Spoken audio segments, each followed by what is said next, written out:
Welcome to another Tuesday live right here in Life Journey Production Studios. My name is Keith. Thank you so much for joining me tonight. I see TVJ there. I also see Joe from Conjoling Technologies. Yeah, I was wondering if there was anybody there tonight. Got a little bit late, pushed on the air late. I don't know what happened in the last couple weeks, but I look over there and everything looks good. And then I looked up tonight about 2 minutes into my intro and saw that I had not pushed on the air. So anyway, welcome tonight to the live stream. It's good to have you here, Tony. It's good to have you here, Jay. It's good to see you here, Joe, as well. And if anybody else is on tonight, please say hi in the chat. I will put questions up tonight. If you have any, we are going to be talking about the new RodeCaster Pro version 2. I absolutely love it. I've had it in the studio a while now. I've had the RodeCaster Pro for a number of years. The new version is great. So also let me know if audio is good tonight and the lips are in sync. We are actually going to talk about the DJI Mic kit as well tonight, integrated with the new RodeCaster Pro version 2. And the line input setting that you can use now for microphones like this. And that's kind of an interesting feature. We're going to talk about that because this is actually two microphones. I have the receiver right here already plugged in to an adapter. We're going to talk about that adapter. I have not put a link in the description yet, but I would. But the DJI Mic kit comes with two of these wireless transmitters and a receiver. I just did a video on my channel. If you haven't watched that yet, please watch that. But I absolutely love this device, and it is working really well for me. I also see our buddy here from Akil Polka. I think that's from Germany. I don't know if I'm saying that right, but thank you so much for being here. Let's go ahead and pop some of this chat up here on the screen. I think everything's ready to show that. So again, we have Joe here, also TVJ in the house, Tony in the house, got those out of order. There's TVJ, there is Tony, there is Akil Polka, and then also from Germany, pop you up there. It's good to have you.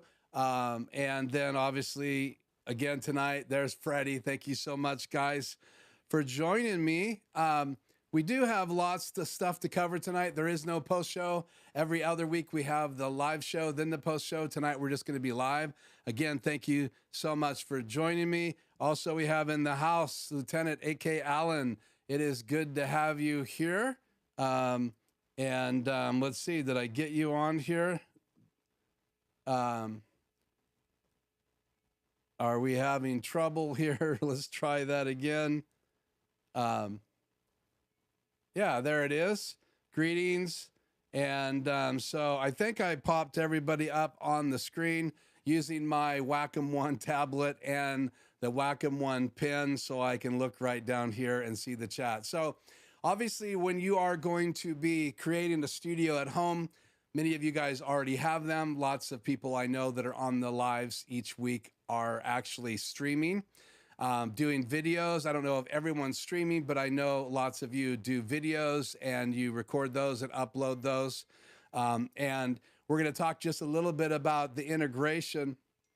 Get my phone to quit dinging me here. The audio, obviously, guys, tonight is okay. Let me know.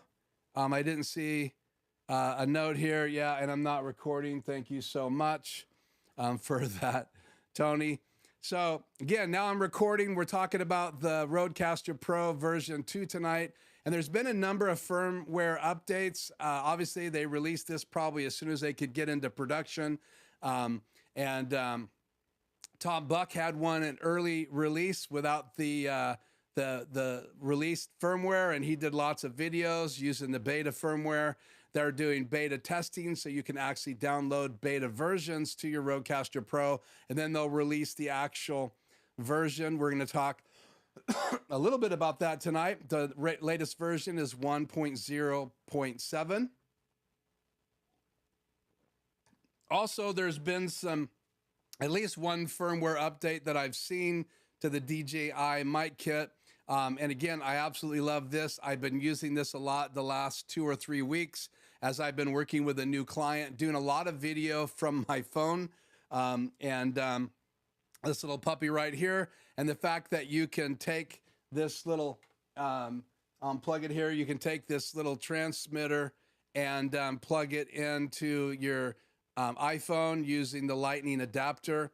And again, I have a video that I released yesterday, I believe, that's all about the DJI Mic kit, and actually did a sound test. Performs really good at a long distance. If you're facing the transmitter, it doesn't work so great if you're not, and that's actually in that video. But so firmware on this has been updated, and when you update this kit, you have to update each one of these individually. I put links below to the firmware updates on both the RodeCaster Pro version 2, as well as the firmware update videos to the DJI Mic kit, which is this puppy right here. And tonight we're going to talk just a little bit about the advantage of this because of a feature that's available in the RodeCaster Pro version 2, so that you can use this, and then you can have one channel be one wireless microphone and the other channel be the other wireless microphone. So when I bring a guest into the studio proper, I only really need one wireless mic, right? But if I go on the table, I've used my Deity kit before and plugged it into my old RodeCaster Pro version 1, but we're going to talk about how we can use this kit now for being able to go to my table, having a guest, get up and go back and forth just by having a lapel right here and having it plugged into the RodeCaster Pro version 2. So I can use this wireless kit. I just have to have a 3.5 millimeter adapter that goes to 2/4 inch output, inputs. Now, and again, the RodeCaster Pro version 2 has Neutrik connectors now, so you can do 1/4 inch in, or you can do XLR. The old RodeCaster Pro did not have that feature, and I'm really, really excited that I can use the adapters that I've had for years. I've had 3.5 stereo mini jacks to mono output 1/4 inch, but I never could use those adapters inside the RodeCaster Pro version 2, but now I can. Now, a lot of these receivers are sending a line signal, and so the challenge with using those in mixers that have it set up for a mic input, you need to be able to change to line. And once you add XLR, Neutriks, as well as 1/4 inch inputs, you typically have the ability to change everything from mic to line. And if you know anything about the the ATEM Minis, you have the ability to take the 2 mic inputs.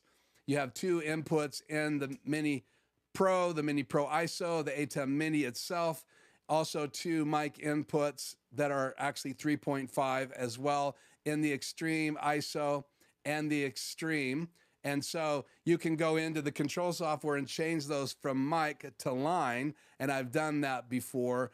But now you have the ability to run everything to the RodeCaster Pro, all of your microphones that you could probably need in a live stream, because you have 4 inputs just talking about mic inputs, again, which are Neutriks that have XLR as well as 1/4 inch. But you also have the ability to bring a guest in via Bluetooth from your phone. And with the new firmware updates, you have incredible control. And we're going to try to dive just a little bit into that tonight, as well as integrating it with, again, the DJI Mic kit. And this transmitter, or this receiver, pops right in here, and everything charges in the case. And it doesn't matter if you have the hot shoe adapter on it or not, it will still drop in the case. You can also pull this out of the way. You can also, this is the little hot shoe adapter, and it's spring loaded. It pops right on there. But you also have a Lightning adapter, as well as a USB-C type adapter for smartphones. And so you can use this transmitter very similar to like the little DJI Mobile. it has the ability to plug those lightning adapters right back there, and then you can plug it directly into your phone. So I could have my wireless microphone on, as well as use my phone and Filmic Pro to go record, and that's what I've done a lot of. So again, we're going to take a look at this as well. We'll just drop this in here right now and let it charge. And again, the case will charge it, and you can charge the case and then get about 15 hours out of this kit, and about 5 hours if you're only recording directly to these devices. They also record, so check out that video. This is not an advertisement for that video. This is really talking about integrating the DJI Mic kit with a RodeCaster Pro version 2 and using it for live video production or live streaming or recording your videos. And if you're going to give a studio tour, it would be great to be able to just pop on one of those microphones on your lapel and then go remotely through your studio and just have it always plugged in inside your studio. Now, I am using this kit almost every week right now with one of my clients, so it will not stay in the studio, but I have my adapter in here now, and I just leave it on the other side of my laptop, and this goes right into channel 3 and 4 1/4 inch. So 3.5 to a splitter, all in one cable that then has 2 1/4 inch mono inputs, and that goes into those Neutrik inputs in the back of my RodeCaster Pro version 2, and I'm able to do something inside the settings that we're going to talk about here in one moment. So let me set this down, just get caught up here in the chat, see if anybody else here has joined us. Let's see, turn this chat back on the air, and I see Bill. Thank you for joining me. There it goes. Thank you for joining, Bill Serino. A little bit late, but it's good to have you here. Always good to have you guys that are regulars, and hopefully we will continue to grow the channel. Thank you, Freddie. Freddie's saying that the DJI review video is great. Yeah, it took lots of time to do that video. I don't know why I spend so much time doing those videos, but to really cover that device, it took me about 35 minutes, and then I tried to edit out everything in that video that was duplicated, and obviously that long walk as I'm testing it outside by the vineyard took up some time as well. So it is quite a long video. I will try to put some chapter markers in it tomorrow, but the links are all there, the products are all there, and as well as some good links tonight. I wanted to spend a little bit more time getting ready for tonight's video, updating the RodeCaster Pro version 2 and playing with this new firmware update, because I have been, again, out of the studio a lot lately. So getting back in the studio and diving into those things for me is where all the fun is. I'd like to be in the studio all the time. I don't know what's going on with my Wacom pin tonight, but it is, again, being a bear. Okay, let me see if there's any other questions here I can address.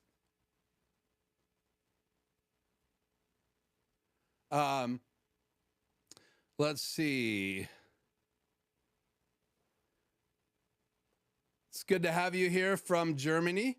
The city of Northamptons, I think is how you say it. It's good to have you here, Akilapolko. It's Kyle. Thank you, Kyle. Or Kyle. Hopefully I'm pronouncing that right. Yeah, the DJI microphone does come with an iPhone adapter, so I'll pull those out. I'll pull the transmitter or receiver out. Obviously, these are transmitters, and here is the lightning adapter, and that slides in. Very similar to the one you're going to find in the DJI Pocket little gimbal, which I've had for a long time. There's a version 1 and version 2. And again, that lightning, and then there's a C version of this, just simply slides in. There's an arrow, again, right here on the top to tell you which direction, and there's an arrow here on the bottom of this receiver. Let's get this out of the way.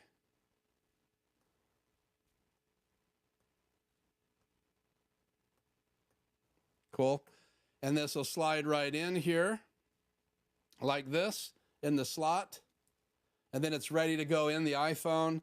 I have my iPhone right now on watching the video that you guys are watching, so I can see where I am in the conversation. But this will just plug right in.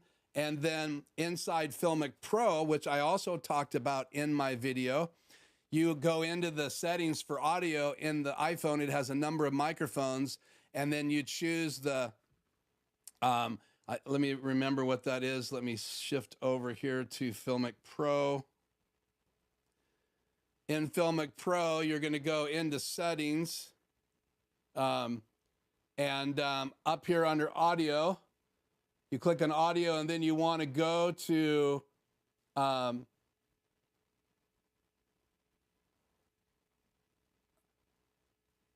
think it actually says Bluetooth microphone. Let's plug this in and see what it says. Try that again. Go into settings, audio. Yeah, headset microphone. So once you plug it in, you have a headset microphone choice, and that's what you would choose in Filmic Pro.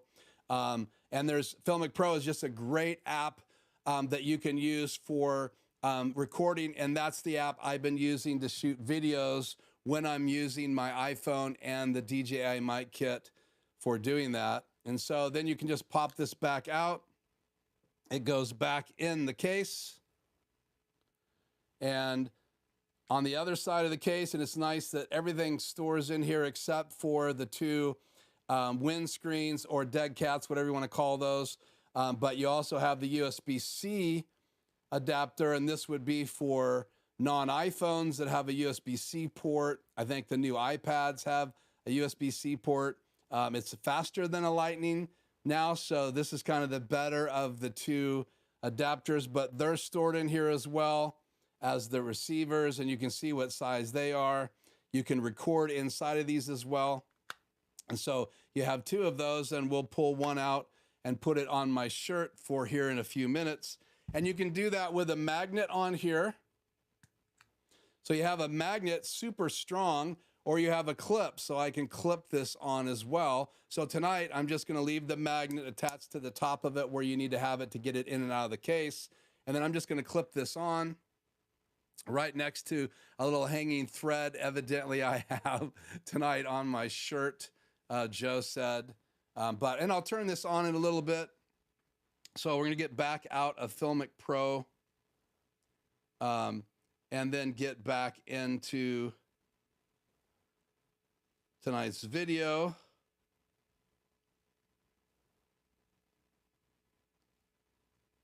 And we'll keep going there, hit play on that, get back to live.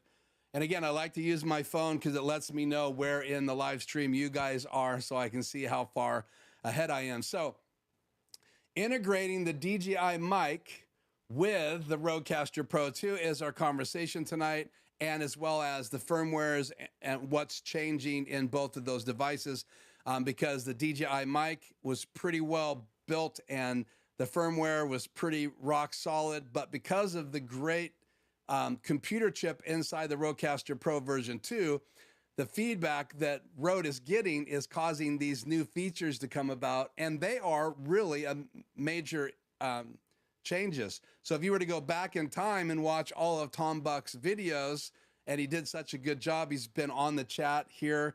We've been communicating back and forth about the RodeCaster Pro for years, and now we talk a little bit back and forth in the chat about his new videos. But the firmwares have been incredibly changing the features inside the RodeCaster Pro II, and we're going to touch base on that tonight. But the chat just keeps blowing up here, so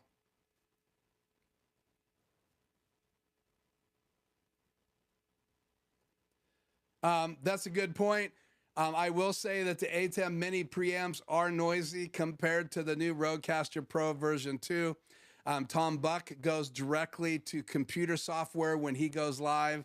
I have been running into some noise issues in my ATEM Minis. I will say this, you want to put them in a power conditioner, so they seem to get more noise when you plug in power of the ATEMs inside your studio. So you definitely want to have some type of not only surge protection, but something that has conditioning in it because again, it seems as if more noise from the electricity in your studio is going to be transferred into those preamps, where if you get a RodeCaster Pro version 2, they're very, very, very low noise, and they're amazing.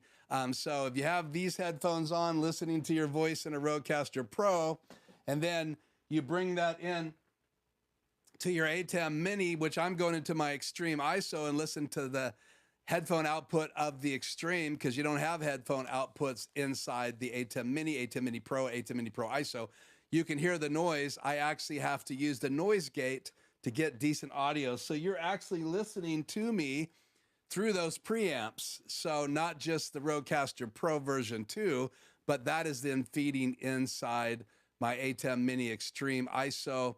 And so even in the video, I demoed the DJI Mic kit through the ATEM Mini Extreme ISO. So I had this microphone from the RodeCaster Pro going into one mic input in the back of the ATEM Mini Extreme, and then the other ATEM Mini Extreme mic input was this little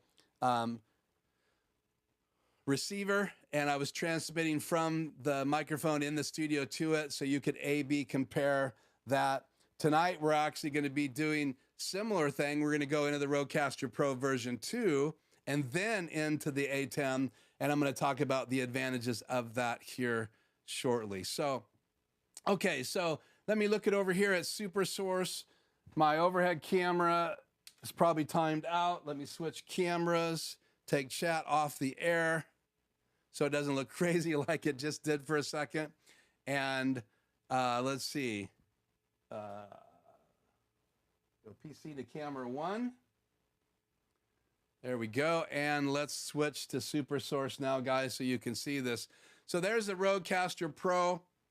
I can actually go into Mix Effects tonight and change layouts. So let's go over here and I'll show you a couple layouts that I can do.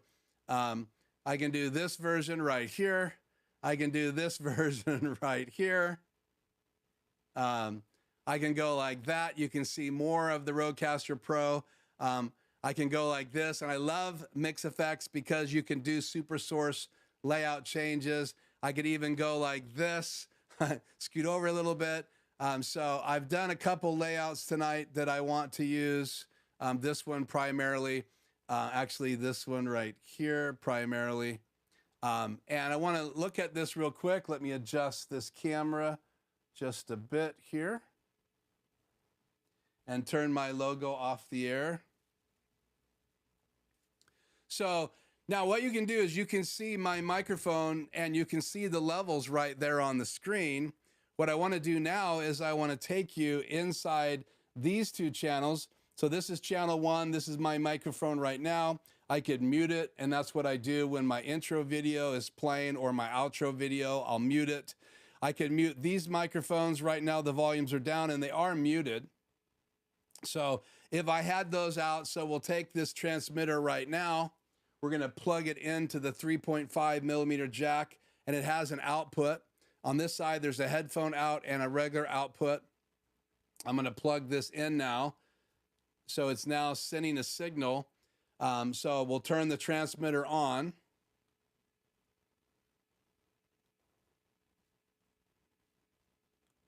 So it's coming up, and there's no microphone out of the case right now. So I'm going to set the transmitter down. I don't need this anymore. We're not going to really talk much about that transmitter. I just want to get one of the other microphones out. I've got one on me, which will turn on now.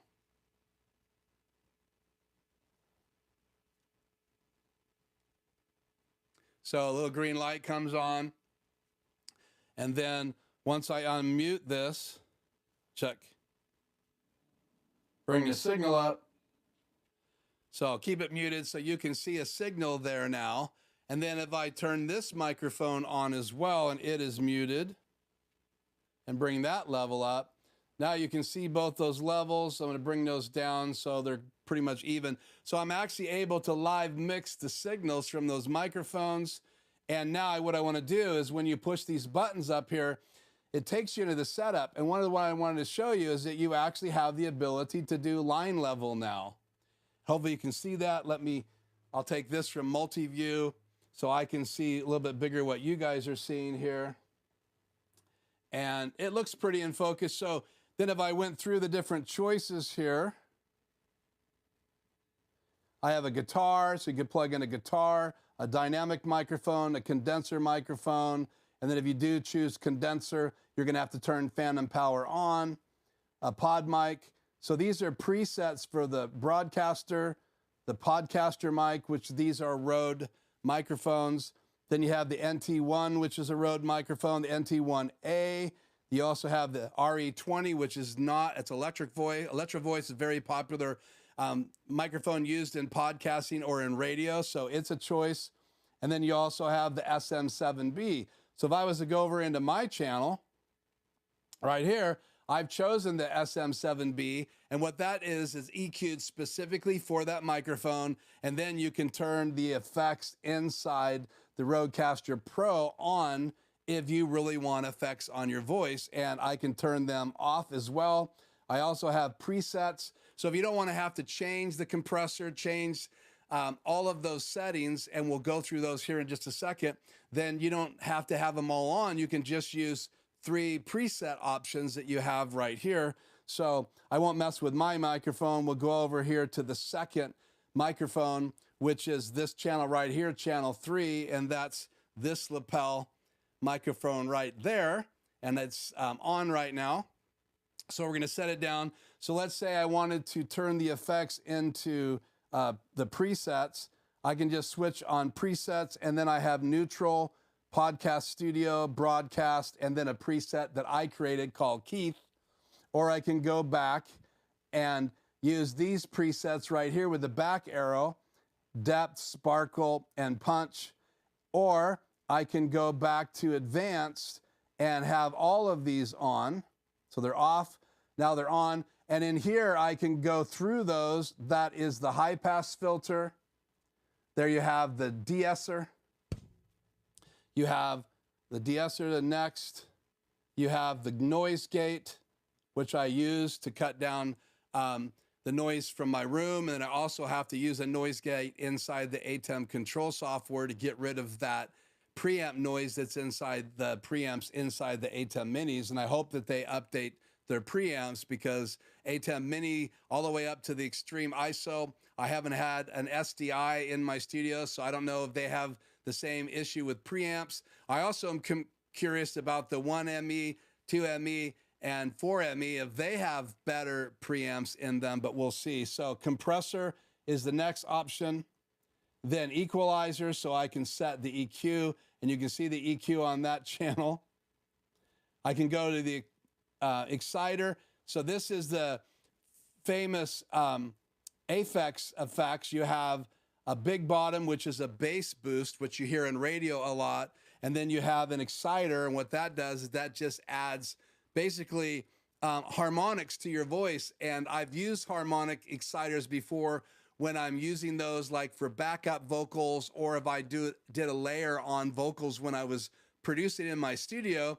You might use that harmonic exciter. What it does is it takes different harmonics in your voice, and it accentuates those, and it boosts those, and that's exactly what this Aphex processor does, and it's built inside of those channels inside your RodeCaster Pro version 2, and you can actually see what it does. It's exciting those areas, and if you don't want it, you would just tap on the harmonics and bring it all the way off, and then you would tap on the tune and bring the tune all the way down, and now all that's left in this is the big bottom. And again, that is on channel 3, and the channels are right there, and I could go through and take that off on channel 2, and it is off on channel 2, and the effects are on channel 3. So I could have one of these microphones set for my guest and the other one set for me. So the same thing that I use on channel 1 for my SM7B, I could tweak it, create a preset, and put it on channel 2 or 3, whichever lapel mic I'm going to use when I get up and walk away, which is why this really excites me, that you have all of this ability to set these. So we'll go next. And then you have panning. So if you are using a stereo device or non-stereo device and you wanted to put it on the right speaker or the left speaker, you could do that. So in an interview, you could have the guest that's on the right a little bit to the right and the guest that's on the left a little bit to the left, and it feels more natural, especially if you have headphones on, rather than both people coming right down the middle. So I could pan that channel or that channel. So let's say I was going to have a guest on here. I could hit channel 2.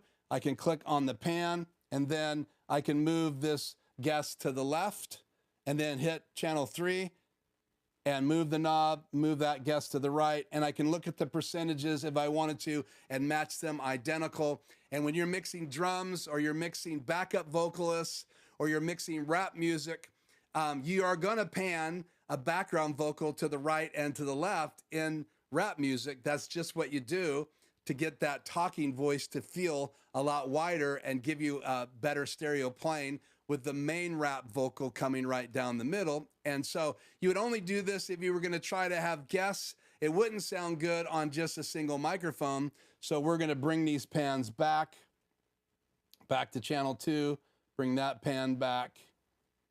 And now I'm going to go back to my main microphone, hit home, and now I'm back in the home. So I can turn those microphones on right now. This microphone is hot, so I could mute my mic 1 and unmute this microphone right here. So now you're hearing my lapel mic in the live stream tonight, and I can see the level still going up inside my monitor. And then I can also go inside, let's go back to multi-view behind me, and I can go inside the software, my control software, and see that I have good audio levels as well coming from the lapel mic.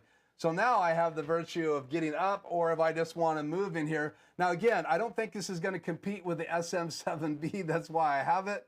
I don't have to have a cloud lifter anymore because the signal inside the RodeCaster Pro is hot enough. And so I'll show you that. You can see right now I have 64 dB. It's a little hot, so let's bring that down. Testing 1, 2, maybe not that much. Right around 62, I'm getting too close to it because I'm getting excited. So right about in the green is where you want it to be, and you guys can actually see the levels right here. So that's a look inside the brains of the RodeCaster Pro version 2 as you are making changes to each one of the channels. So because I have channel 2 set to line and channel 3 set to line, now I actually have those set at 38 dB.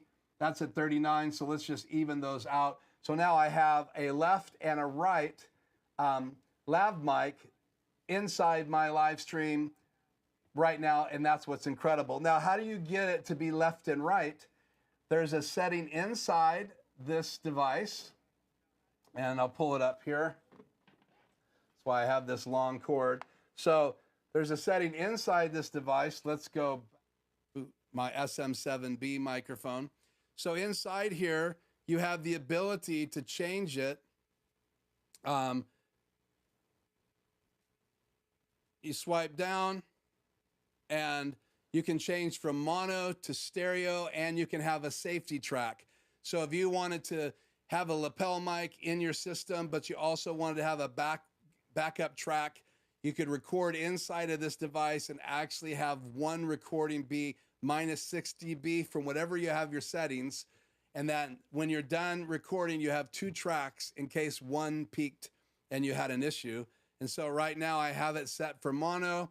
And when it's set for mono, it'll split those tracks right and left in my RodeCaster Pro. And then again, I can pan those right and left as well. So the RodeCaster Pro version 2 has so many cool features.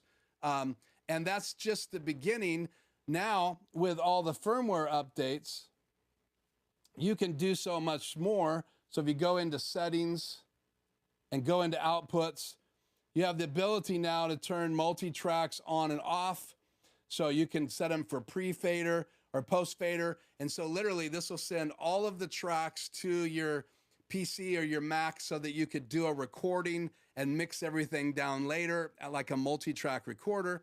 and some software doesn't like having multi-tracks, so you actually can turn that off and only send a stereo signal into your computer. Or you could have the multi-track on, bring it into Adobe Audition, or bring it into Pro Tools, or bring it into PreSonus Studio One, whatever you have, GarageBand, and then you could do a multi-track recording, and then you could use your RodeCaster Pro version 2 to do that. So not only can you bring in wireless mics like this because you have line level, you also can bring in like a guitar. You can bring in amps using line level. So if you wanted to have an effects pedal, you go from guitar to effects pedal, and then from your effects pedal into the back of the RodeCaster Pro, or go into your amp and then out of the line out of your amp, then come into your RodeCaster Pro. You could do that. Just be reminded that you'll have amp noise on inside your studio, and you don't normally want to do that. You want to use headphones to listen to the pedal rather than having that amp on inside your studio. So I'm going to set this back down, get back into the chat. Then we're going to look at the updates that have been happening in these two devices. I have the teleprompter ready tonight inside the HyperDeck Studio, or HyperDeck Shuttle HD. And so we're going to go through the firmware updates and talk about some of the changes in the RodeCaster Pro. So not only can you change the recording, you can also change the USB settings, and you also have the ability inside here in your outputs, you can go in here into multi-track, again, turn those on and off. You can change your monitor settings, but there are so many really cool new features inside the RodeCaster Pro that you can use, as well as the ability to make recordings on the pads. And there's so much. So let's just catch up in the chat. Then we're going to look at the firmware updates. And then there's videos in the links tonight. You can watch those as they talk about the two major ones for the RodeCaster Pro, which was 1.0.5. And then the second of that came out this week was 1.0.7. And those made some major changes. And they even announced in the video for 1.0.7, some things are about to change. They're working on right now. And I believe those are going to pop into beta if they haven't already. So, okay. So back to my PC. Let's go back to my desk here. And let's change back to my PC so we can do chat on the air here. And I'll end that. Let's see here. So, does the Rode Go wireless mic work with an iPhone or only with iPhone? So yeah, the pod mic does work with iPhone, also Android phones. Anything that has a lightning port, that like a smart device or a USB-C port, it will work with that. And you can have the guest with you. The reason I purchased it is that I used to just put a wired lav mic right here on my shoulder and then have them on that side in an interview. But now I can actually give them one of these microphones, and this one could be on a guest when they come in my studio. And my grandson wants to do another channel for something completely different that he's passionate about. So we would also be using this remotely and inside the studio whenever he decides that he's ready to launch his channel. And obviously I will let you guys know where that is and what's happening. So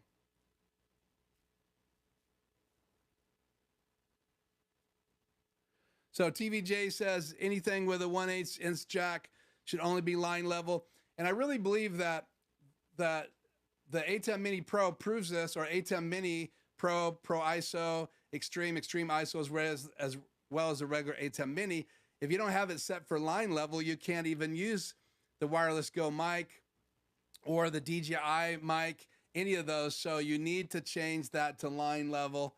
And real quickly, I'll bring this up in here so that you guys can see this. Let's go to me and my desktop. So right down here in the settings on the bottom left-hand side, you can go into audio, and then in the general settings, you can split audio right here, which you would want to do if you wanted to use both of those microphones in mic input number 2, then you would obviously split those. But under the general settings, you can see I have mic input number 1 set to line, because I have found out that the longer I use my extreme ISO, the worse the static is in that preamp. It's almost like the preamp is aging. So if you guys wonder if I will be updating pretty soon in my studio, I will probably update pretty soon in my studio, because evidently I'm wearing out those preamps. And I've had some power surges. I know that I sent some harsh signals into that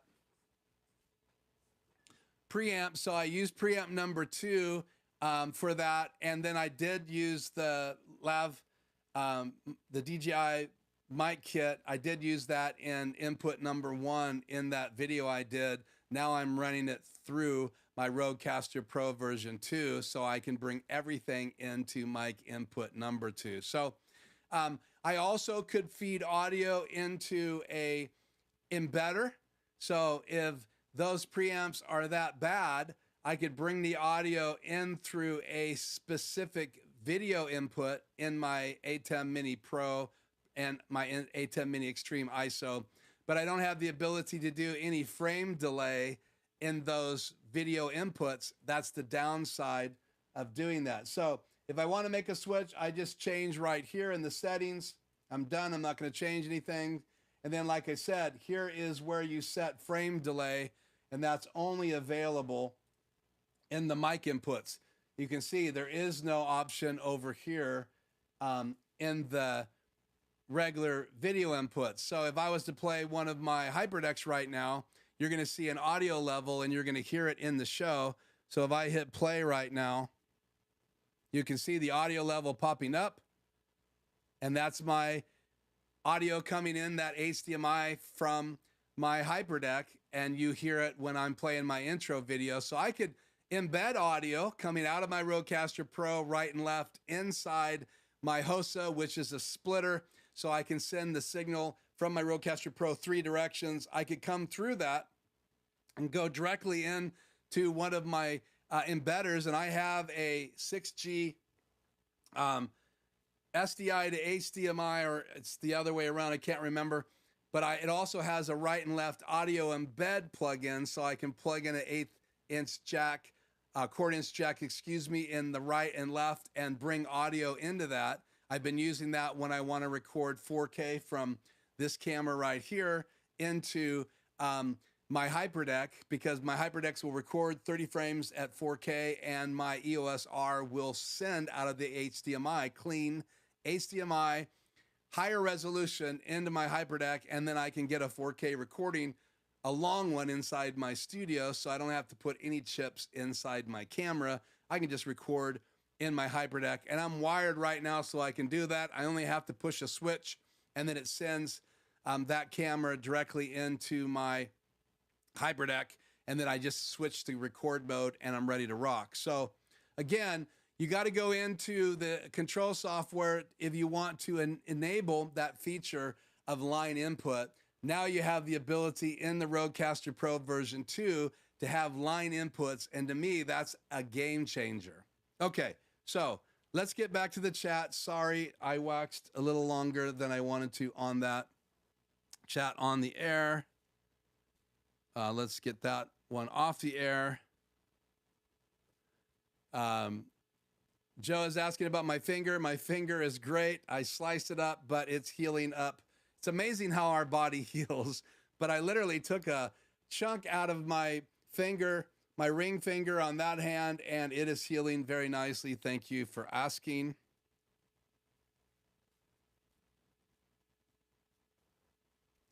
You do not have to, Joe, use Filmic Pro to use the DJI Lav kit. You can use the native apps in your phone. I use Filmic Pro because you have way more control of all of the settings in your iPhone, but you can use the native app. I've done it both ways. If you plug it in for the native app, it's going to default to the DJI Mic inside your smart device when you're using that native app. Keep in mind that you can't hear the video playback until you unplug it, because it takes over everything. So you can't hear the speakers on your iPhone until you unplug it. And you also can, guys, put headphones inside this. So if you're getting ready to shoot, like that interview that I couldn't get to go last week in the post show, as I interviewed Jeremy O'Brien about my maiden drone flight from start to finish of the DJI Mini 3 Pro. That was done with me getting everything preset in my Filmic Pro app, making sure I got the exposure I wanted, making sure that everything was ready to go, and then I hit record. Then I dump those files inside my native folder inside my iPhone, but when I go to play it back, I can't hear it on my iPhone until I unplug this device and give my phone the ability to hear again.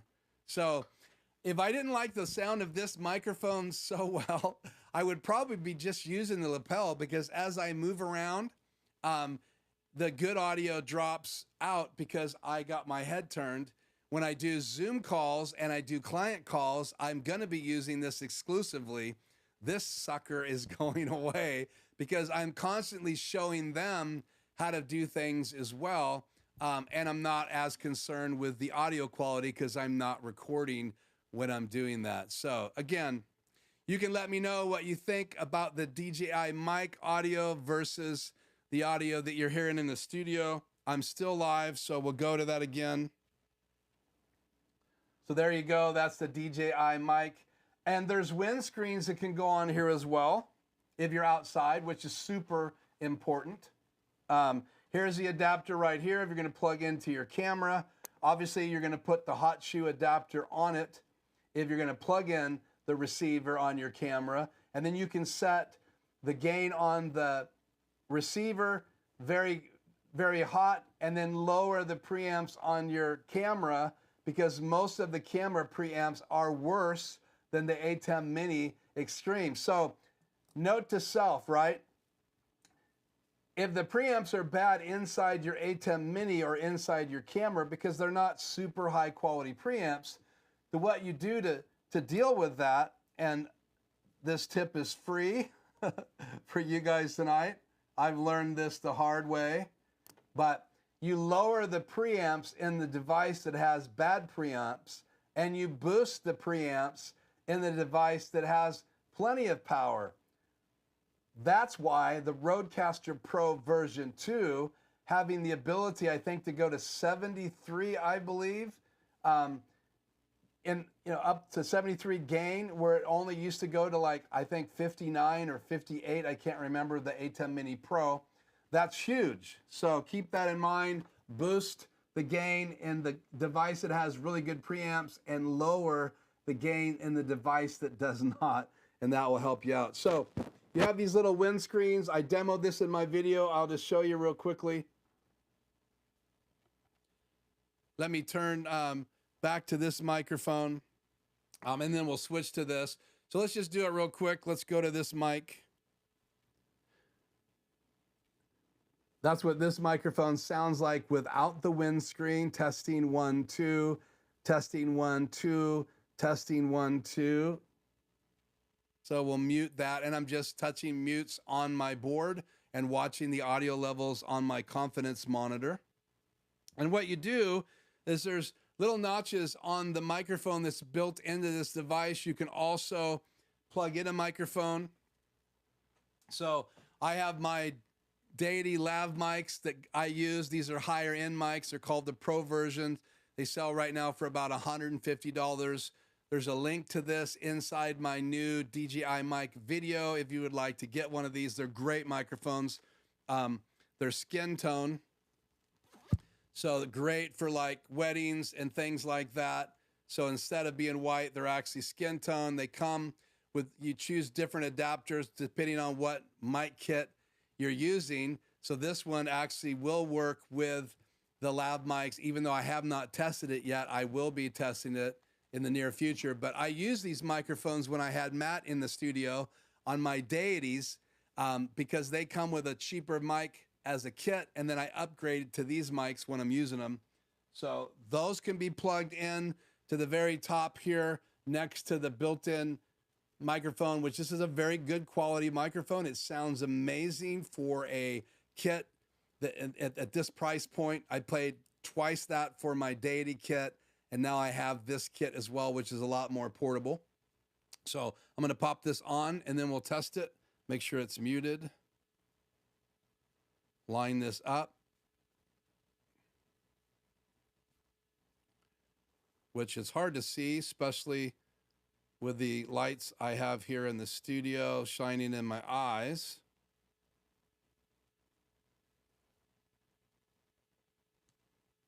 Once it snaps in there, you just turn, and it's very sturdy. Let me turn it on. Testing 1, 2, testing 1, 2. This is the DJI Mic with the windscreen on it. Some people call it a dead cat. I don't know why. I like windscreen a lot better, especially if you're a cat lover, so I apologize. But again, this is for cutting down that low frequency, mid-high frequencies that comes when you have wind blowing across that. And so I can blow across it right now, and you can hear what that sounds like. Now I'll pull it off. So you can tell that having a windscreen on a mic is huge. So we'll change again, mute that, and set it back down. So 5 hours on each one of these transmitters. I can get more if I'm not using this one. Just pop it right back in the case. It'll turn off eventually inside the case, leaving this one on. And now I'm back on the lav mic and I can move around the studio. And I don't have to worry about things dropping out. So if I'm doing a Zoom call, this is where I would be. I would recommend something like this. If you want a little better quality, then add a Deity microphone to it so it sounds better. And anyway, that's just a great way to get a little bit better sound from those microphones. And now I'm back on the SM7B. Okay, back in the chat.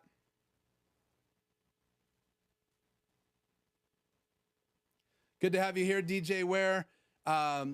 Again, check out his videos if you want to know all kinds of things about IT and I don't even have the DJ. I don't even have the verbiage for the stuff that you guys talk about, but amazing channels. That's true also about Quick Tech Solutions. Tony does network installs and has a channel that talks about network devices and other things as well. TVJ also is a part of that group. So thank you so much. RodeCaster Pro, operate without a studio, without a computer. Yeah, RodeCaster Pro is a standalone device. You can take it anywhere, plug in all your microphones, literally use it and record directly on it. We'll look at that. Let's see. Let's switch up right now to a different super source here. Where are you guys?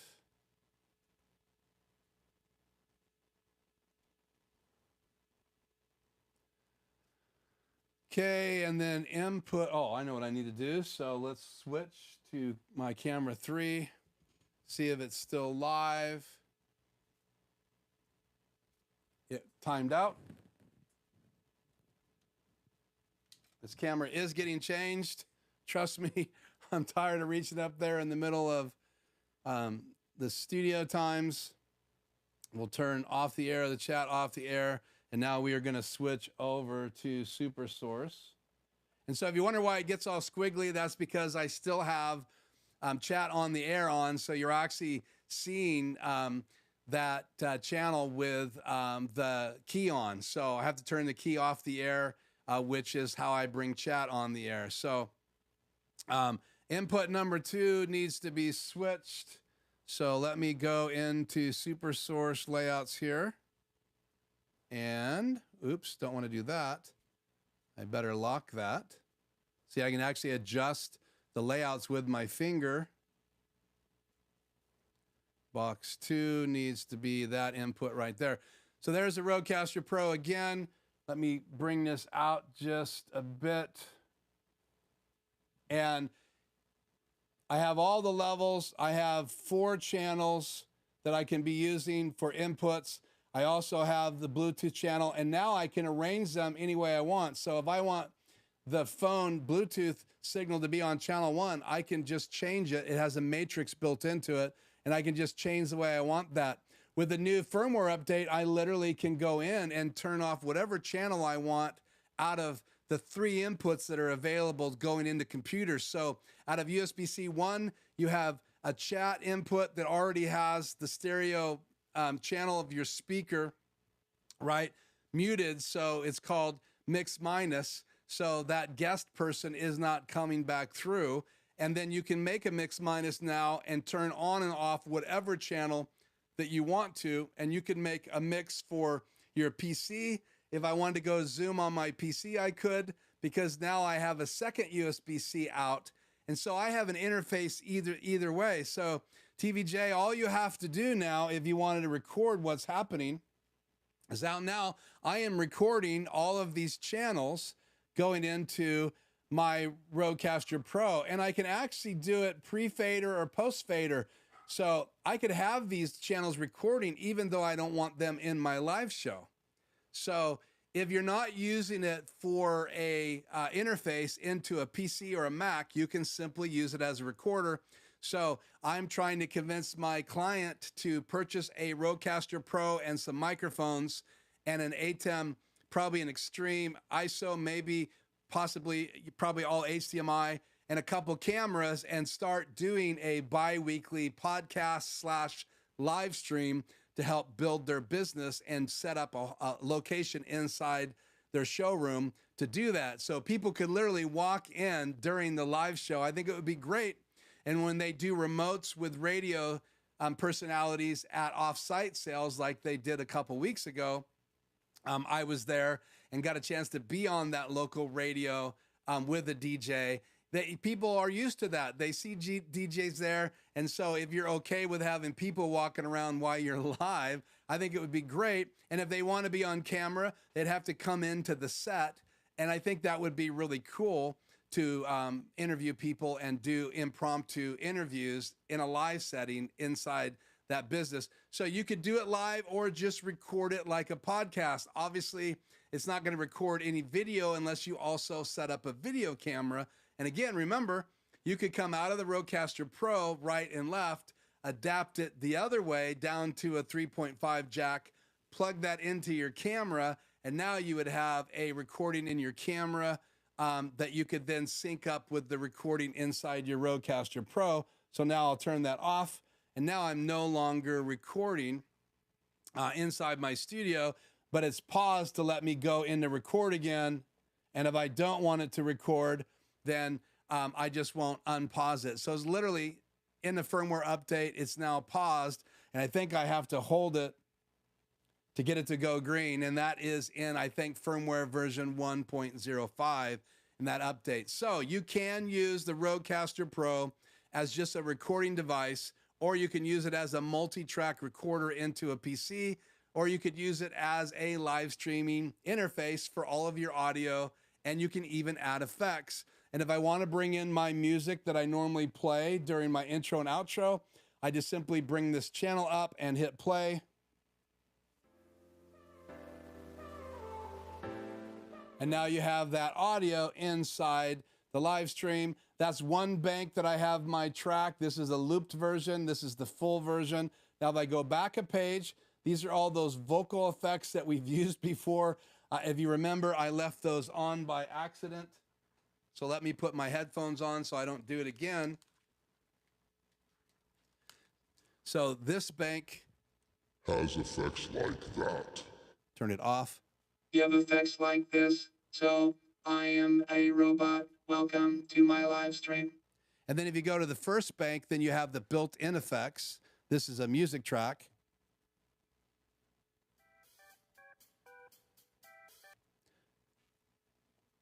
This is a scary version.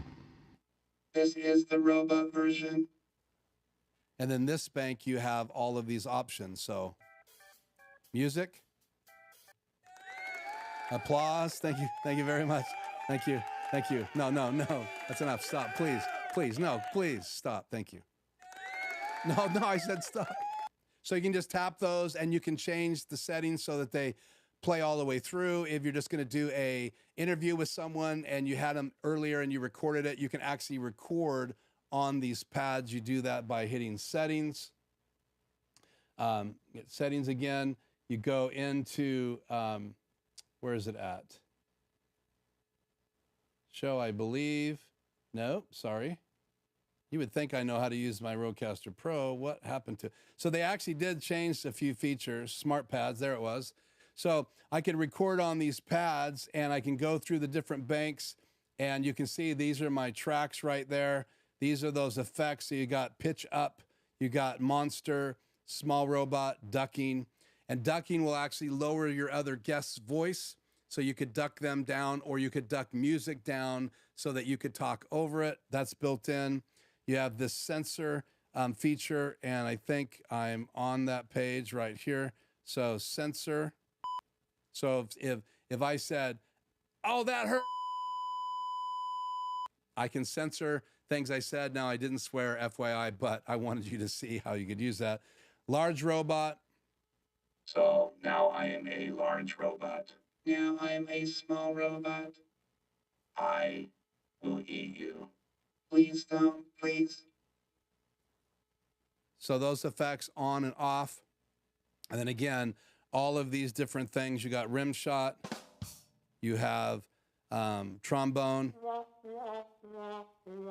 Crickets if it's getting boring. You already heard applause.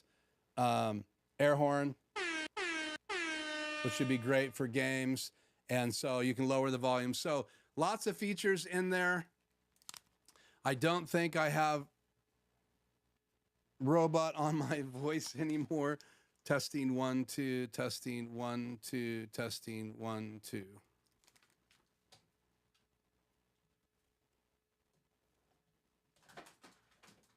So that's just a little sample of that. Let's continue going through the chat here.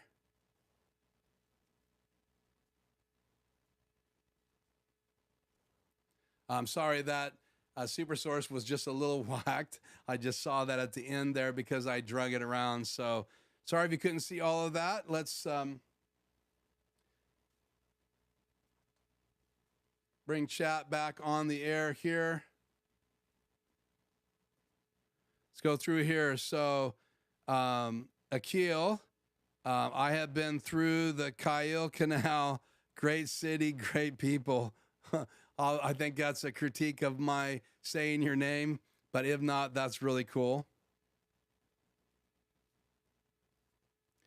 Can I pull on the string of my shirt? Is there a string on my shirt somewhere? I don't even see it, so sorry. Yeah,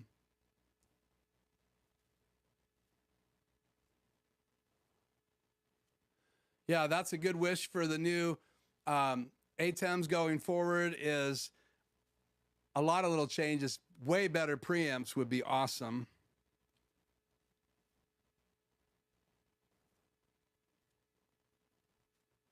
I'm not sure the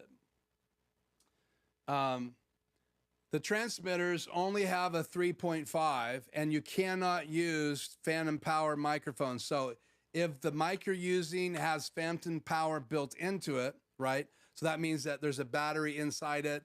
Do not use those with the DJI transmitters because that is not a good thing. So I don't know if that answers your questions or not, but you do need to convert whatever it is you're using as an extra microphone down to 3.5. And you need to make sure if you do have some kind of Rode shotgun microphone, you need to make sure that it's one that's dynamic and is not phantom power. So it's not a condenser version because they're not designed to take a condenser.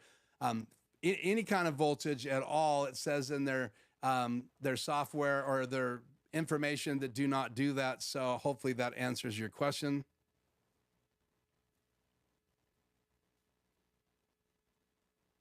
So what switch do you use to switch to your HyperDeck? So I have macros. So I create macros that run my HyperDecks. So let's say I wanted to bring up my logo, Joe. So I bring up my logo. Let's turn this off. Some reason tonight the chat is being a bear. So let's go my subscribe. Hopefully this will work. We're about to see. Turn my subscribe logo on. So I'm using a macro in MixFX to operate my HyperDeck. So it's turning on that key right here. And I'm using the fill and the key channel to make it transparent.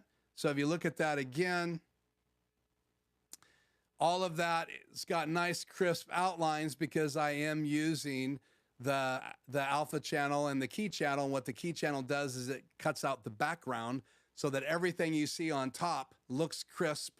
If you don't have that, then you get that kind of broken up edges, and that's why you want to have a hybrid act with an alpha or a main channel and a key channel. And again, the key keys out the background. So my shirt would basically be keyed out, and that graphic that's right on top of it would be right over top of that key channel. And usually it's very white to give you like a pure white paper background. So again, that's what I'm doing. I'm pushing macros. I could do the macro in the software as well. So we'll bring that up here real quick. Me and the desktop. So if I went into macros in here, and then I run that, go into run menu up here on the top. So you create macros over here by hitting the plus button. And right now this page is filled. So I'd have to go to this page, click on this slot and hit plus. And now I'm ready to name and create a macro. But if I go into run and go back to the page where that macro is, please subscribe, I light it up and hit play. And that's a longer step, but it now plays that HyperDeck. Now that's HyperDeck number 2, which is my old HyperDeck Mini. I also have my new HyperDeck Studio HD Plus, and that is also in macros for playing intro and outro videos. And I just hit a macro on that as well. And you can see right now, if I want to bring up my still image, for the live show, it's this macro right here. If I run it, you're going to see the still image. If I go back down here and choose me and a logo, which is a macro, then I come back up with a logo, and you can't see the desktop anymore because I've changed back to this view. But then if I go back to macro number 4, which is me and a laptop, and I run that, now I'm back. I just ran this macro right here. So if you create macros before your show's going, then you can use the macro screen in MixFX to just activate those. Runs on my iPad. It's an app that you can download for $50 one time. Adam Tao is continually updating it. He's already added features to run the new SDI ATEMs. He's got it set up for the new constellations. He gets loaners from Blackmagic Design, and it's a great app. I love it, and I can take my iPad over to my table as well to operate the whole show from there. And I can record, go live from it. I can pretty well do anything and more on it than I can in the ATEM control software. So unless you're married to that software and you need to have it going on all the time, then just create macros, get MixFX, run it on your iPhone. Obviously, the options, the screen options are smaller on your iPhone than it is on an iPad. And you can even run it. I have a 6th generation iPad. It runs perfectly fine on that. It does not run on any other devices but Apple devices because Adam does not know how to do coding for the older, the Android devices. And maybe someday someone will help him port that in, but we'll see. So again, I can go back to the MixFX and tap on me and a logo, and there we are on the screen. So let's get through the rest of the chat. Time's getting away from us, but I do want to talk about the firmware updates on both these devices and what they added. I don't have enough time to go through all the additions to the RodeCaster Pro version 2. I do have links below, but I want to talk about what's in version 1.0.7. And I also want to talk about the updates to the DJI Mic, the one firmware that I have updated my DJI Mic kit to, because I think there's a couple really cool features in there that are worth talking about. So, okay, so let's see. Good to go here, chat on the air.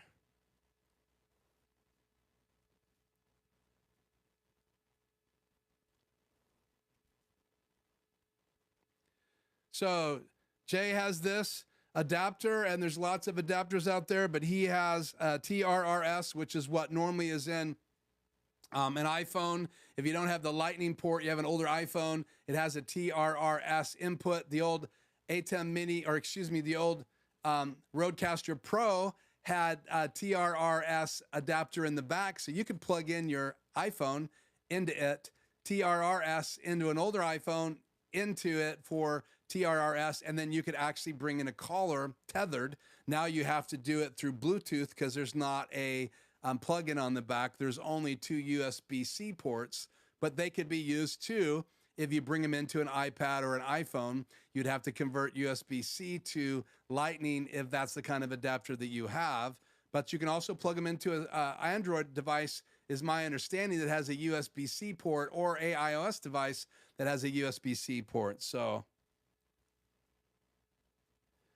dead cats are for big boom mics. Windscreens are for lav mics. Yeah. So I have a big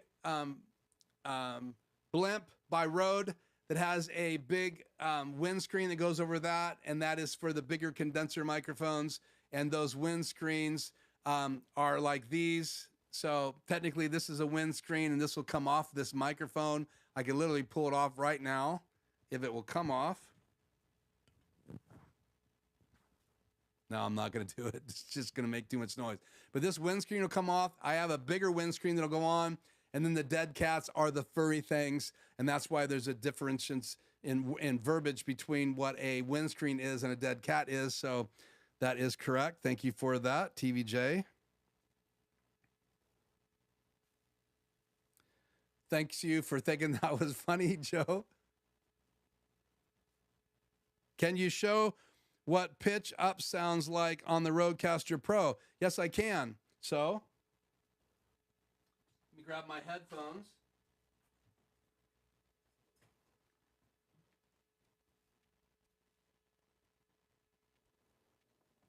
I'll be right back. I'm going to use my mic. Hopefully it's live still. Is it live? Yeah. My headphones drop down here, and it's good that I have the lav mic on now. I'm going to switch back.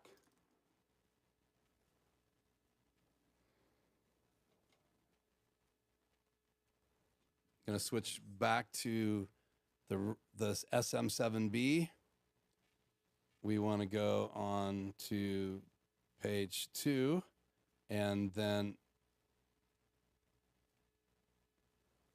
smart pads. Pitch up is this button right here.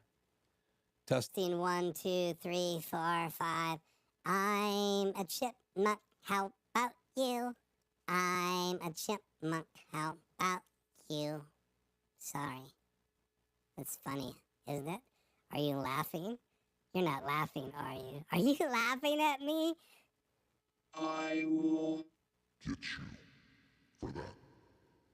Stop. So if you wonder how I can do Ratso, it's my brain. So hung it on my little headphone mount that time. So let me know in the chat if I'm back to normal. I think that's what's happening in my headphones, but that's the sample of that effect. Go back to the home screen so I can watch my audio levels. And so a little hard with the RodeCaster Pro version 2 to see what mic is muted. Now you can up the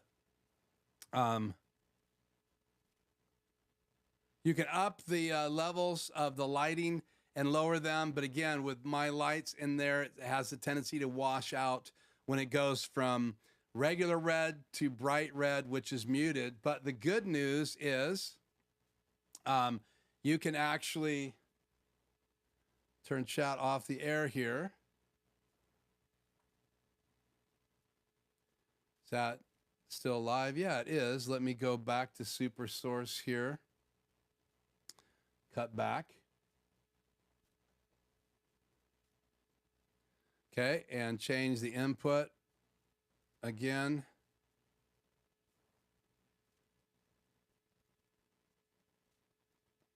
So it's hard to see mute. So if these are muted right now, but I do have this readout right here. So it's red.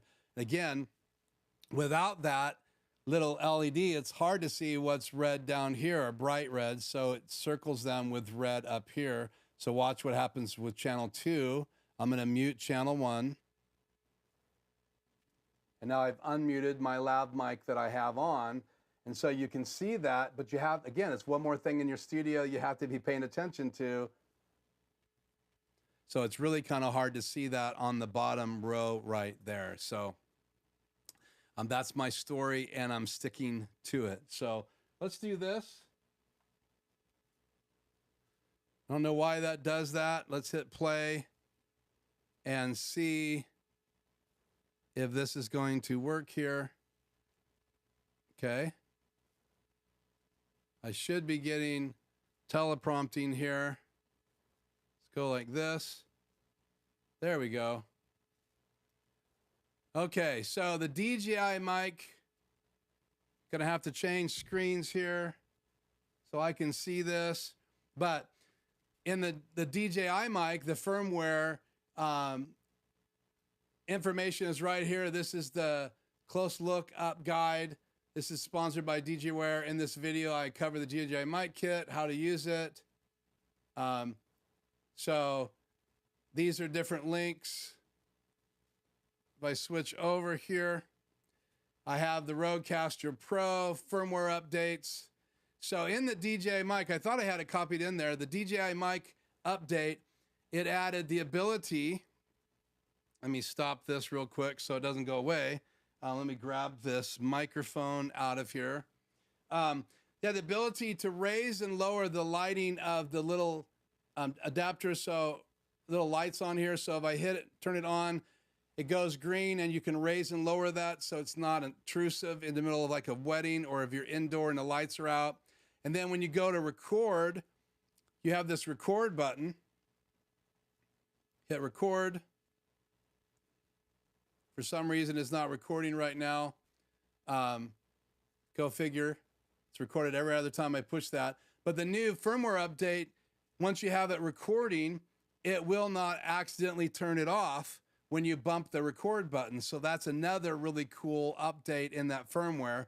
And then in the receiver, I can turn, or the receiver, I can turn recording on or off just by swiping up. So right now, I can go into the receivers and change the gain. In the transmitters, I can go through here and turn record on. And I can also turn that new feature on or off, which protects the recording when you are using it. So I love the fact that I can do that. And right now on the little receiver, you can actually see levels for both mics because both mics are on, but they're muted.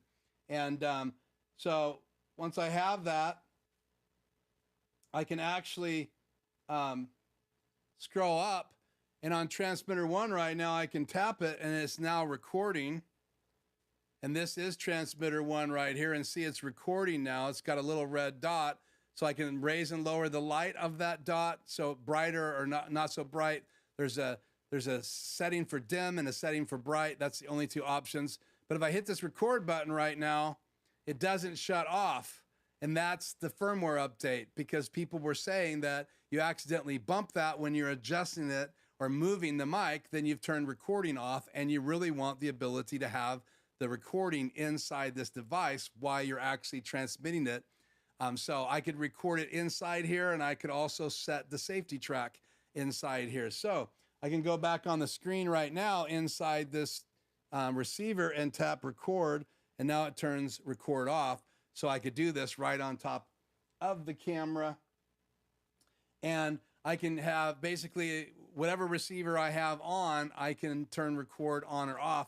So you can go turn the first one on and then hit record, then turn the second one on and then hit record right from here, which is a great feature, and they can't accidentally turn that off. So I love that feature, and that's why I stopped to talk about it. So now this, I have number 2 on. This is number 1, so we're going to turn this off. And they're still both muted. I am talking on my SM7B.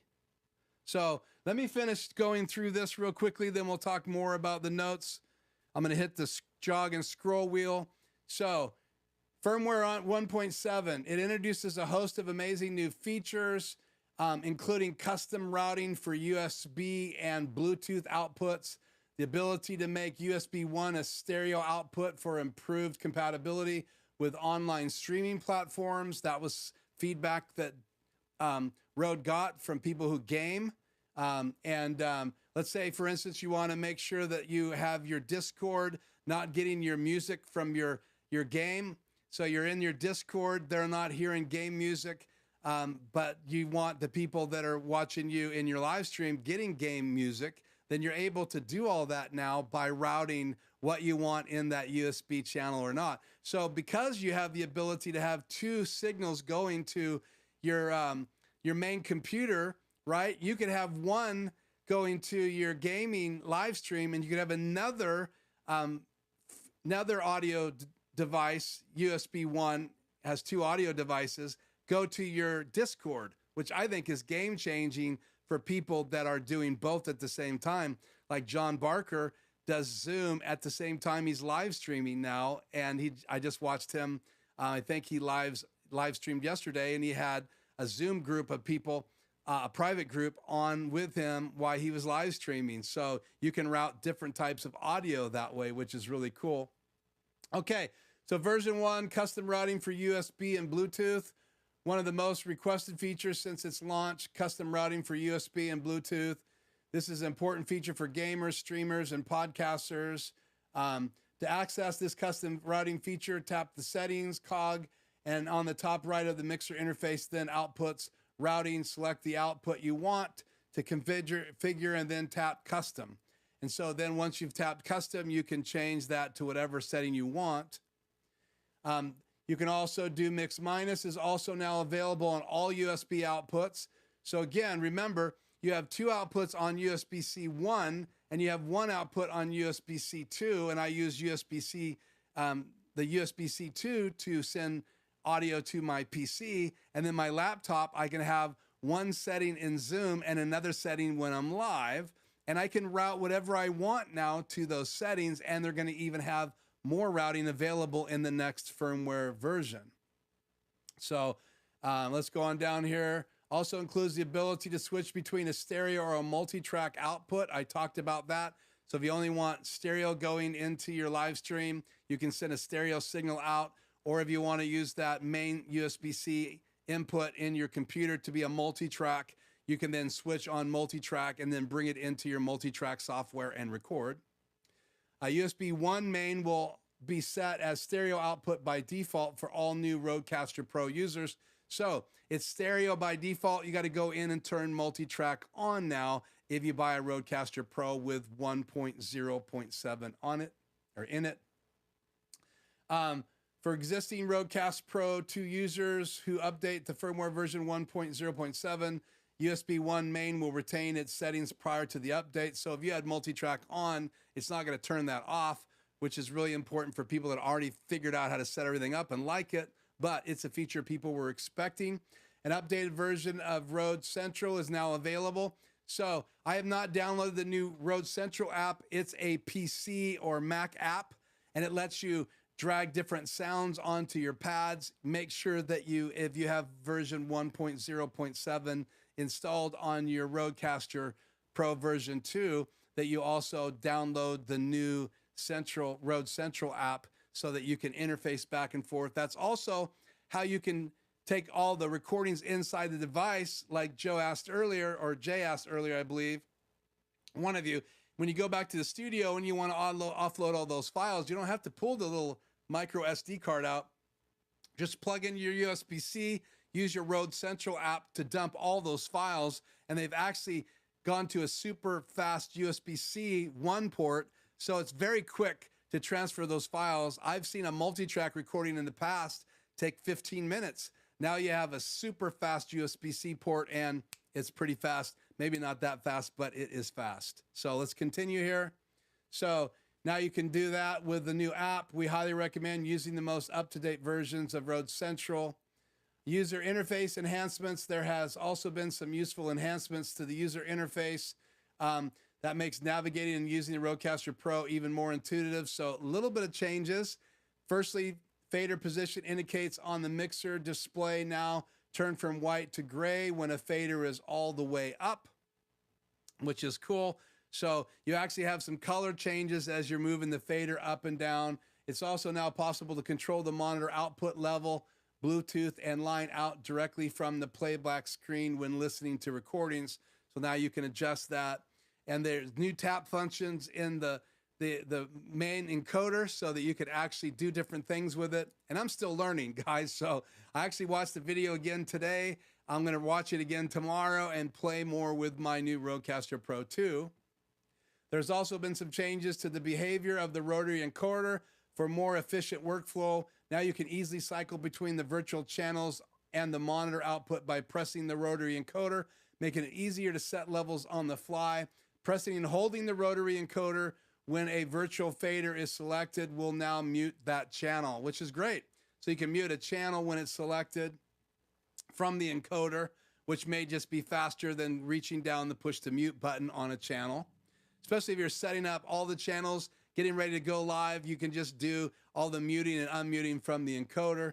You can view the full list of features, improvements, and bug fixes for each update, including 1.07 via the firmware release notes. So again, there's lots more things they're getting ready to do. And I just wanted to kind of cover the fact that you can integrate this DJI mic, you can integrate line inputs, you have new features that let you adjust things quicker on the RodeCaster Pro. You have the ability to see muted tracks and even mute those tracks from the encoder now. And they just continue to create better and better features. And I'm excited about that. So the one purchase that I really am very happy I made in recent months, actually two purchases, has been this DJI mic kit for my mobile as well as inside my studio, and the new RodeCaster Pro version 2. And I'm going to be doing more videos on the RodeCaster Pro version 2. But I like to play with some of this stuff live. I just think there's some advantages to that. So now let's get back to the chat and turn chat on the air here. And let me try to catch up before we roll out tonight.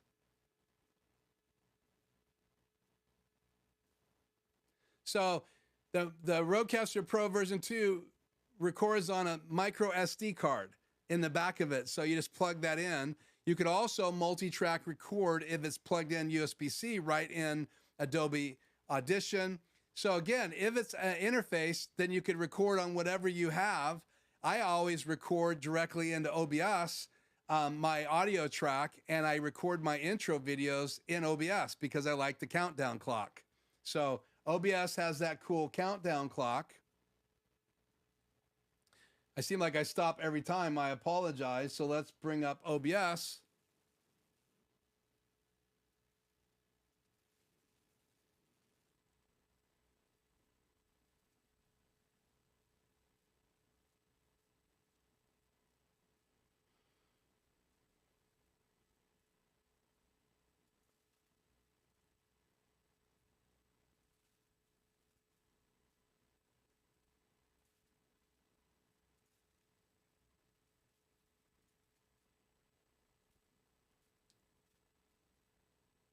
Well, it says OBS is open, but it's not. So I'm going to cut back to this. Not sure why. There it goes. Now it's up. So let me cut back to that view. So I like this countdown clock. So let me turn it on. This is actually my intro video that I recorded tonight. I also have an outro video. So when I'm saying goodnight, I turn the goodnight on and then just transfer it over here. I can move it around the different locations, which I do all the time when I'm pre-recording my outro video. And then I love the timer, so we'll turn good night off. We'll turn on the timer.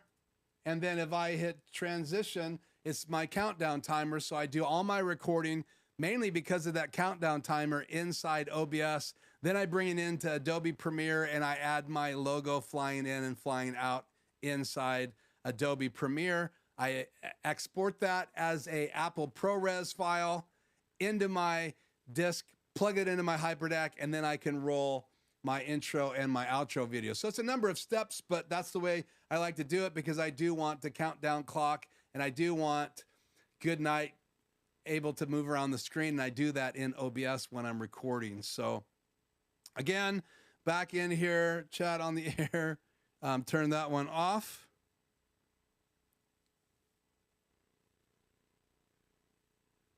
Go to your right nip, right? This is my right, and move an inch. So somewhere over here, there's a string hanging, but again, my monitor is too small to see that, and I can't look at myself, but thank you. I'll have to fix that when we get off the air. Good night, Freddie.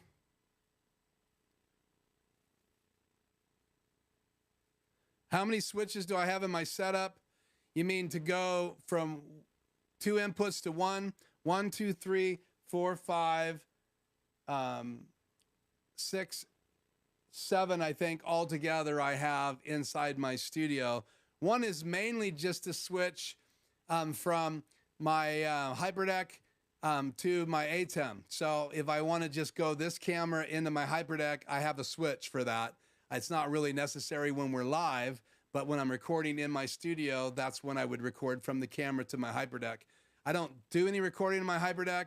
I record in my ATEM Extreme right there, and it is recording right now. And I'm just recording the program, so whatever you guys see, that's what is going to be in that recording. Good night.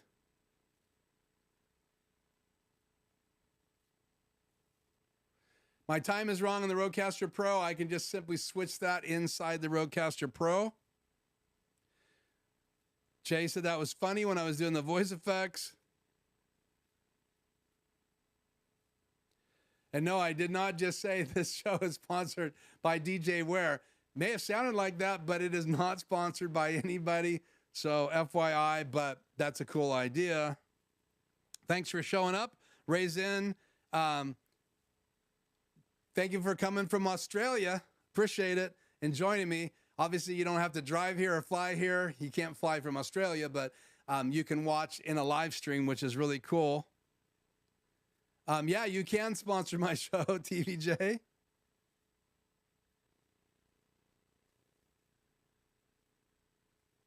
Yes, you can, but Keith is never going to make it that far in the chat. Yes, I can. I just did.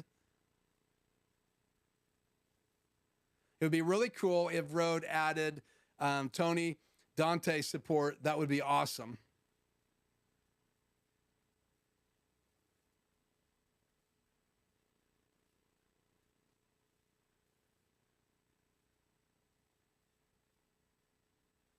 Good morning, David. Thank you for showing up. Go check out David's channel.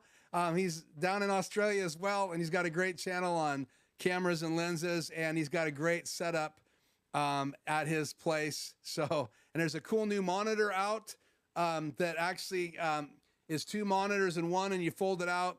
I will put a link to that video after we get off the live tonight, and you can check that out. I guess it's in a pre-order format, but one of the YouTubers I watch demoed that monitor, and it's actually a pre-production version, but it looked pretty cool. It's only HDMI, but it's 2 monitors stacked, and it literally folds up and down. You can adjust the bottom one in and out, the top one in and out. It's just really cool, and it's all on a track, and it was a GoFundMe campaign, I believe.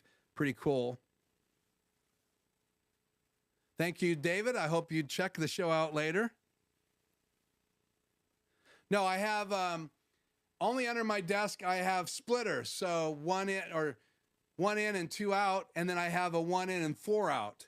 So all the switches are up where I can push the buttons, and that's why I really want to add another device in the studio, get rid of my ATEM Mini Pro and use it as a mobile device, and add at least a 8-channel device in my studio. And I know I talked about choosing between the 2ME and the ATEM Extreme or ATEM SDI Extreme ISO, and I'm leaning towards the Extreme SDI ISO. And the reason for that is it integrates in my studio better. I don't have to have all of those switches. It records every channel. And so I'm leaning that way. I wish it had more outputs, than it does, but it has enough, I think, for what I need in my studio, and I can always add a 20 in and 20 out video hub if I want to add extra noise or do another fan upgrade. So I'm kind of leaning that way, but I really need to replace my overhead camera first. So I already took that money and bought the RodeCaster Pro version 2. I bought the DJI Mic. I also bought a DJI Osmo 5 gimbal for my phone. I bought the light chaser kit, and that case is on here. And then I bought 3 filters that go on here. That was about $250, and I'm gonna be doing a video on this. It's half done, the light chaser kit. So my OtterBox is gone, and my light chaser cover is on, and the adapter, and those filters just pop on. I have 2 ND filters as well as a circle polarizer, and I love that. Good night, Jay. And no, I can't find the small string. I'm sorry, it's driving you crazy.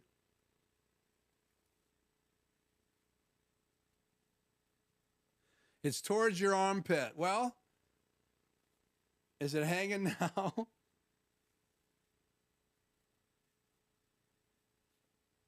Any chance I can show the switches under the desk? Yes, I can. Those of you that actually want to stay and see this,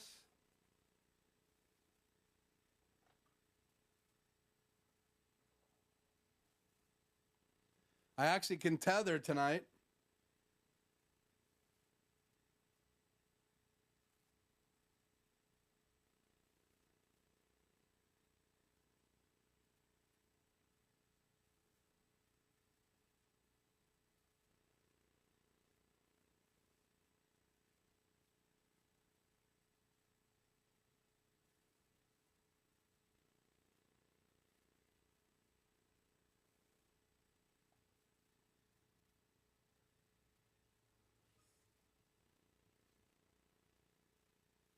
I can show you one switch. It is right. Oh, let's turn the chat off the air. Switch to that channel.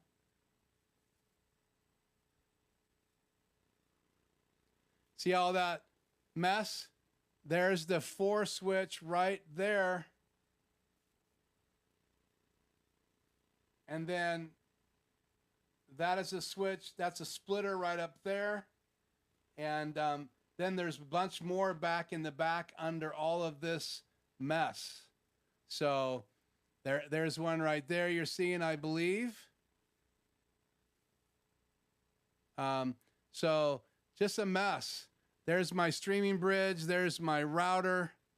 My Apple TV is hanging out right there. That's a power supply. There's more stuff in this corner. There's another splitter. So literally, they're all over. That I have, that's my case for my iPad when I go mobile. That is my case for my port keys monitor that I take mobile. And then I have another switch right there and more stuff in the rack up there on top. So I showed you, so that's why I got this ready tonight in case someone asked to see that. I can switch between tethered or my Apple TV, and it's a better picture if I go tethered. So yeah, and I like the keyboard. This is the Pop Keys keyboard by Logitech, and you have the ability to change between 3 devices. So number 1 is my laptop. Or no, my PC. Number 2 is my laptop. Number 3 is my iPad. And then I have the mouse that does the same thing. It can switch between 3 devices as well. And there's a button on the back to switch for it. So this mouse and this keyboard, which looks cool and kind of matches my yellow colors in my logo. You can see that's very close. I love it on my desk. I think it's a nice touch. Plus, I can run 3 different devices. It comes in other colors. It's about $100 for the keyboard and another $35 or so for the mouse. So again, it's Pop Keys, and then you actually have the ability in the chat to choose what little icon you want to have. So I can go into the chat right now And I should be able to push one of these and then hit enter. And in the chat, I just did a thumbs up. If I do it again, and I can change these to whatever I want them to be, go in the chat again and hit enter. Now you can see in the chat that I'm able to use those icons in the chat if I wanted to, just because they're set up in that device. And there's the ability to do different icons right here with this button on the mouse as well. I just don't ever use it for those icons, but you can switch those, and it comes with different icons that you can pop on and off. That's why it's called pop keys, and it's a pretty cool device. And thank you for asking about that, David. And I like the emojis. I just should use them more because I have that device that does that. So RodeCaster Pro version 2, lots of firmware, cool updates. The DJI Mic can integrate now because you have line input settings in all 4 of the Neutrik inputs in the RodeCaster Pro version 2. So I can go in XLR or quarter inch, so I could bring a guitar in, a keyboard in. If I wanted to get a little device, MIDI device, I can plug it in as well. They've had sound effects on it. So I just love that. Plus the RodeCaster Pro lets me be able to use it with both my PC and my laptop, because it takes 2 devices in my studio to run everything. I have chat coming through my PC through OBS, and then my laptop is what I don't want to have a bunch of other things running in.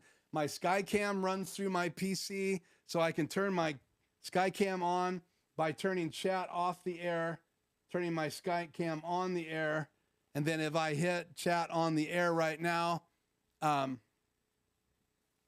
let's see what happened here. Switch to my PC and my ATEM. Then you can see you have my Skycam over my face. And because it's OBS, I can change the location of that and drop it into the bottom corner. And I can do all of that right in a live stream. So I have that as well. If I need to show anything else in my studio when I'm on with a Zoom client, it's great. I can position that camera in different places in my studio. I can use it as an overhead camera. And I had a rumor said that Freddie, who was on earlier, I think he's left, he told me recently in an email back and forth that he's actually getting a face cam, and that's an Elgato face cam. And there's some really cool updates to the firmware in the face cam as well that happened last week. So lots of cool changes available in some of these software. So the cool thing is, as we are purchasing these devices, they're able to do these firmware updates. I even heard this week, and I'll close with this, that Canon came out with an update, then deleted it, for the Canon cameras that were overheating, and supposedly now they're not having as much overheating problems. So I don't know if they were able to change settings inside, change the thermostat inside after some testing. No one quite knows, but evidently now the R5 and the R6 can be used over a longer period of time without having it overheat. And I think there's an R5 version as well. So that firmware is out. So it's kind of cool that the technology's inside those, but you can get a firmware update to get more out of it. That's definitely true with the RodeCaster Pro version 2. They are going to add all kinds of new features because it has a quad-core processor in it, and that's way better processing power than what was in the original RodeCaster Pro, which is still a great tool if you want a podcast, but it's not as feature-packed for gamers and streamers and Zoom people that are working from home. Now I believe this is one of the best interfaces available for streaming at home or live Zoom conferences or all the other software out there. Again, you can also bring it into your PC software and record or stream from it, like OBS, all of those softwares that are available. You don't have to use an ATEM Extreme or an ATEM Pro or a web presenter. You can actually use software in a PC or a Mac, but just keep in mind that all of that processing and rendering and encoding has to happen inside that device. And I love to have that not happening inside my laptop or my PC. So as always, thank you guys so much for hanging out. A little update for the post show. I'm getting ready to do a new Batman project. You can see this one on the shelf right here. My son's birthday's coming up. He's almost 40, and we're going to build a Bat Cycle and a Batman. Actually, last week, if you go back and watch the video, his Batman I bought was right up there on the shelf. It's now in the garage, tucked away. We're going to build that. He's going to be on one of my post shows coming up. We're also going to talk about some other devices that are their changes are taking place in the show next week. I have some more videos I'm working on to come out. So thank you so much for being with me in the live show, and in the post show, we'll do more of that personal stuff, as well as we will have some cameos from Ratso, and Grandpa Jones was in the garage the other day, and he said he would like to be on the live show. So Grandpa Jones is going to make an appearance, and that will be fun here in the post show next Tuesday. So I hope you'll join me again next week. Thank you for subscribing to the channel. If you haven't subscribed, please subscribe. You can chat after 5 minutes if you're subscribing during a live stream. I do have subscriber only turned on. That way I'm not getting spammed, and only people that want to subscribe to the channel then can chat. But again, 5 minutes later, after you subscribe, you can chat. So any other questions before we leave tonight? David says, that's very cool. Right there. There is the thumbs up that I popped up earlier. There is the smiley face that I popped up earlier. Ratso and Grandpa, woot woot. That's coming from Tony. There it goes. It pops up there finally.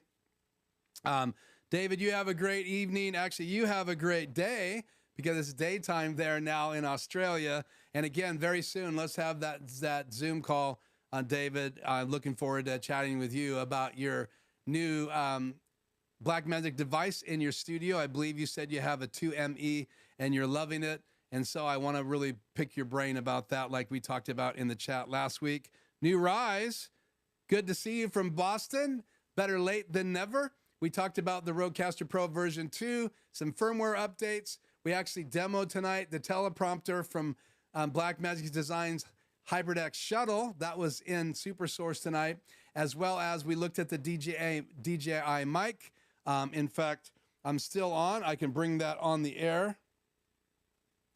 I think I'm in this one. Check, test. Pretty sure I'm in this one. I guess. We'll see. That's muted now. So lots of things we talked about tonight, but thank you so much for joining me. Hopefully you'll check it out after the live is over. Thank you, David. We will do that. Oh, thank you so much, Tony, for your super chat. Popping in. I appreciate it very much. No, I did not see it. I guess I was so busy trying to get you guys out for the evening. I would stay on for another half hour. I have nothing else going on tonight other than I need to cook dinner, and Shannon may be waiting in the wings here shortly, but she works until sometimes 6:30, 7 o'clock, and it is 10 till 6 right now. We've almost been on tonight for 2 hours, so I think that's probably long enough. And yep, I saw that super chat. Thank you so much, Tony, for that super chat. If I can get it on the air, clear that. There it goes. So thank you very, very, very, very much. I appreciate it. New Rise just picked up at M1. Great device, lots of power. That'll be a perfect device to stream from. Even their newer version is even more powerful. And I thought my i9 laptop with a very fast video card was the bomb, but I guess some of those new Mac Minis are even faster than that. You're welcome, Tony. Thank you for that little comment. Thank you, DJ Ware. thank you guys. Please go and look at these other channels that are in the chat. Let's support each other. Thank you for supporting the channel.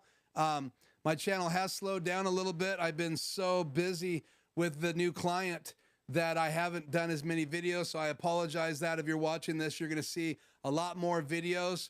I'm gonna edit down my drone flight video here this week, and that's gonna be on the channel. So if you'd like to hear my interview without having to watch it on my phone like last week's post show, you can see me in an interview with Jeremy O'Brien, who actually is a drone pilot. He races drones, as well as he has a number, I think 5 different DJI drones, and he allowed me to fly his Mavic Mini 3 Pro, and I got to fly that over an outdoor RV show. And we actually talked about how to purchase an RV last week in the post show. So if you're interested in those tips and tricks, then check out last week's post show.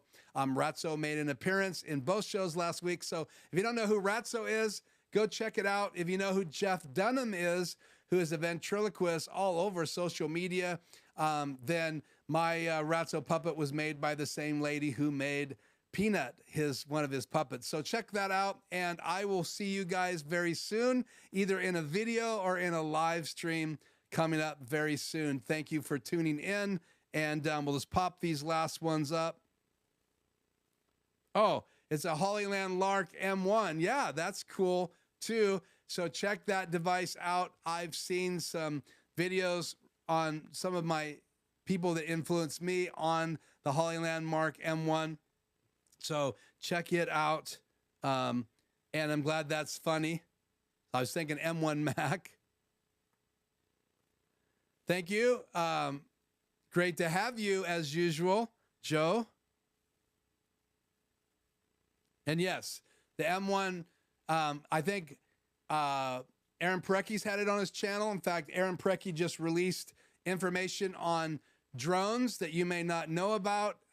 And so check out Aaron Parecki's video he just released today on some of the things that are changing in tracking you as well as your drone coming up next month. So keep that in mind if you're out purchasing a drone. I was almost at a point where I was getting ready to pull the trigger on a Maverick Mini 3 Pro, and I'm glad Aaron's video came out today. So I'm probably going to be in a waiting mode because of that video. And again, I will put a link to that down below as well tonight after we get off the air. So I think I got all the chats.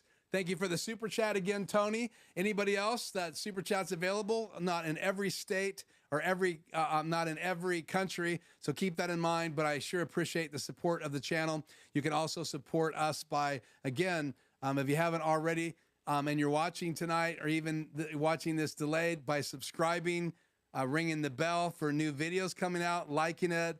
Again, I'm trying to get the channel remotivated, and I apologize for not doing as much on the channel and uploading videos as I have in the past, but we'll fix that, and maybe doing a new YouTube channel with my grandson, Dominic. So we'll see how that goes. I am Keith. This is Life Journey Production Studios. As always, I can't do this without you. I would just be a talking head watching myself. So I am blessed and appreciative for you being on the live stream with me tonight, especially guys like David getting here bright and early, and other people getting here, whatever you're at, as far as late at night, some people middle of the morning. So thank you so much for joining me. Here is Pacific Standard Time with daylight savings, 4 p.m. when I start, and looks like 6 p.m. when I end tonight's live show. Again, next week we'll be back with the post show. The live show will be about an hour and 15 minutes, and the post show is about an hour, so I hope you'll join me then. Until then, I am Keith. This is Life Journey Production Studios, and I'm going to hit Mix Effects outro right now out of the Hyperdeck Shuttle HD Plus, and it's going to play right here on the screen, and I recorded it in OBS. So here we go. Peace.